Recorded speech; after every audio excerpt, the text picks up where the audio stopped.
Welcome back, everybody. Boyd here with you again. Oh, I'm going to be a really busy guy around the old San Antonio model shop here over the next fall and winter months. Just wanted to share with you guys today some of the interesting projects we've got coming up for you. As you guys remember, we announced the Enterprise refit build. Things are moving along really nicely on that one. Starting next week, we'll be doing updates on that and starting the whole build series.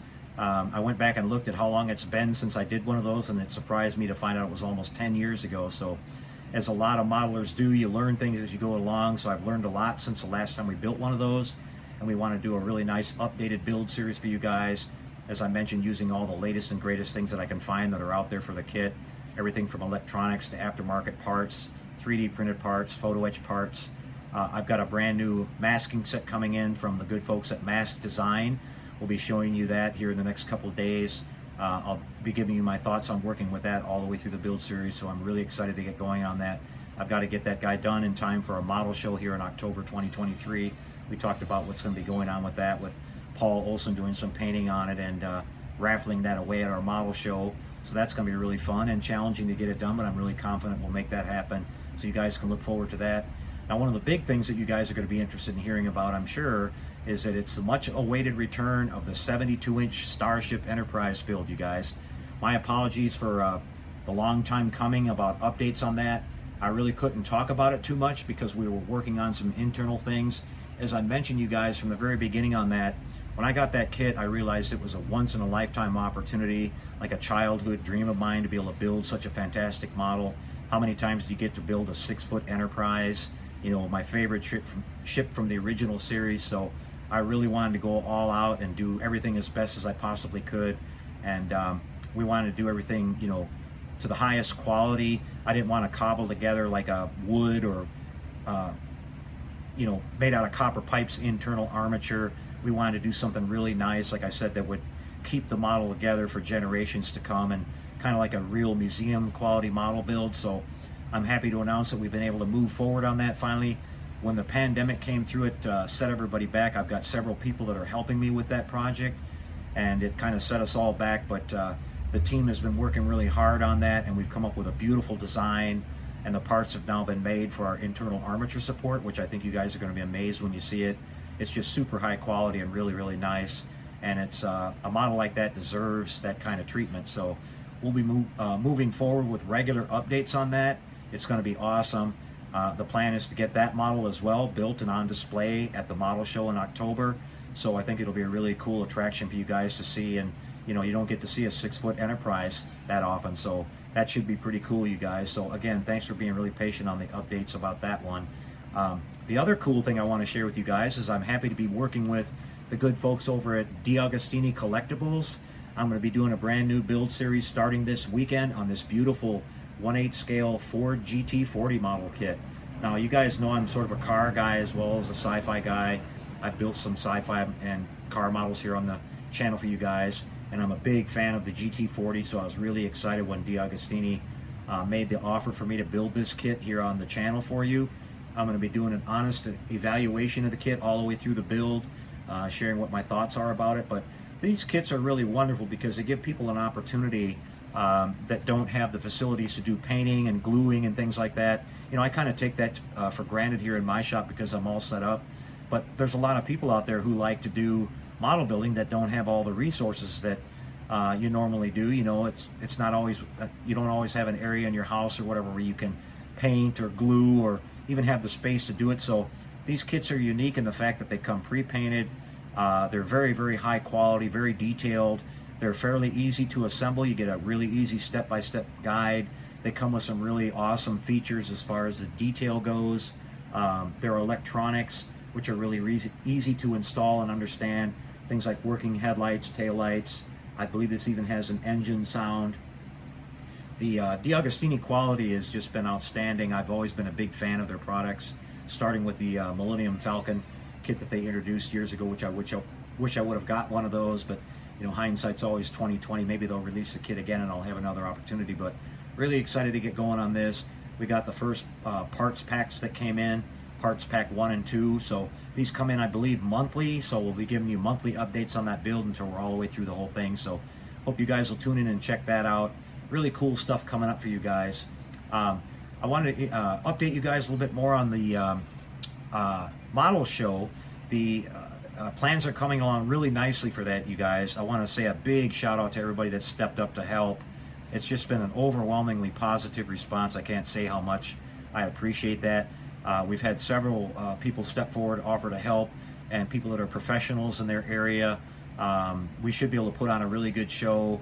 I realized that even putting it a year out, it was cutting it kind of close for people to be able to plan for that, but we've had an excellent response. I think I've got probably around 200 plus so far. Informal RSVPs came in from people that said that they want to attend the show, so that's really good news. That's actually more than I anticipated. You know, we can't make a world-beating show to start out, you guys. We have to start somewhere. So we think we've got a really excellent lineup of people to do the seminars. Very interesting people that you'll actually see modeling techniques demonstrated, something you can actually use in these seminars you can take away with you. Again, the people that we have lined up are extremely talented. I think you guys will really enjoy all those seminars. We plan on having a great show, plenty of models on display. We're going to take some interesting and unique approaches to interacting with our people that attend the show while we're there to make it fun and exciting while you're there, besides just looking at models. So I think you guys will be happy to hear some of the plans we have once we start announcing that. Some of the details about how you can help us support this whole thing will be coming up very shortly. We've been working hard on that. We're working on narrowing down the location where the show will be held. We've got several options we're looking at here in San Antonio. We want to try to pick out something that's really convenient for most folks coming in and not too far away from the airport, so we can have it, you know, easily travelable from one spot to another. And then, as I mentioned, there are a lot of interesting things to do here in San Antonio if you're going to want to stay for a little longer than just attending the, you know, to see the show. So a lot of cool stuff coming really soon, you guys. Really appreciate all the positive feedback. One of the things that that's been kind of coming back that I heard that was really great was that people are happy that we're doing a show sort of in the middle of the country. You know, people on the West Coast and kind of even here in Texas, going up to the Wonderfest show was a really long trip, and that's kind of the reason I haven't gone all these years. It's a really far trip from me, especially if I was to try to take any models up there. I would have to drive up there, and you know, that's like over 1,000 miles. So this will be a little bit more convenient for people in the kind of the western half and central part of the country. And again, we're having the show at a completely different time of the year from Wonderfest. They have that show in the spring or early summer, and our show will be in the fall. So it's kind of going to work out good for everybody. We're not trying to, you know, I wanted to mention everybody, we're not trying to compete against Wonderfest, you guys. That question kind of came up. That show is very well established. It's always going to be its own thing. It's been around forever, and it'll probably be around forever. We're not doing this show to try to compete with that. It's just another show. There are shows going on all over the country at all times, probably a model show going on every weekend somewhere, but I wanted to focus on having a show, like I said, that can be a little bit closer to some of the people in the West or the, you know, the center part of the country at a different time of the year. And again, talking about being focused on sci-fi, horror, and fantasy, I think is important. You know, there are lots of shows out there for cars and armor and all that stuff. And so this will be, you know, kind of focused on a special genre that often gets overlooked, but it's been an upcoming, growing part of the hobby. A lot of people are interested in sci-fi. You know, there's a little bit different technical things you do with building sci-fi models as far as lighting and all that stuff goes. So there's a lot of people interested in it. So it sounds like we're going to have a really good crowd. It's going to be a lot of fun. We're going to try to make it a memorable event that you'll want to come back to. So more to come on that, you guys. I got a couple more little projects that we'll be working on. As I mentioned, we're going to be doing the little Robbie the Robot build. I'm going to be going back to the Discovery Enterprise to get that one wrapped up. And I'll be doing a Halloween build this year. I just want to give a shout out to the HLI community for their Halloween group build. Kenny Conklin does a great job over there every year putting that together. So make sure if you want to do a Halloween build this year, you guys, you hop over to their little community over there, join in. You'll get your model featured in their annual slideshow, kind of similar to what I used to do on the channel here. And we always had a lot of fun with that. I love seeing the creativity from everybody on those builds. It's just an awesome, really fun event. You know, Halloween's my favorite holiday. You guys know that. And I'll be doing a little build this year, just a quick little figure build. I don't have a whole lot of time this year, but I always like to take part of that, so I'm looking forward to that. More to come on that next month. And things are really rocking here, you guys. A lot to look forward to. We'll have plenty of builds going on along with the Enterprise refit. That'll be a regular updated series that we show you. So a lot to see and take in here, you guys. I'm really excited about it.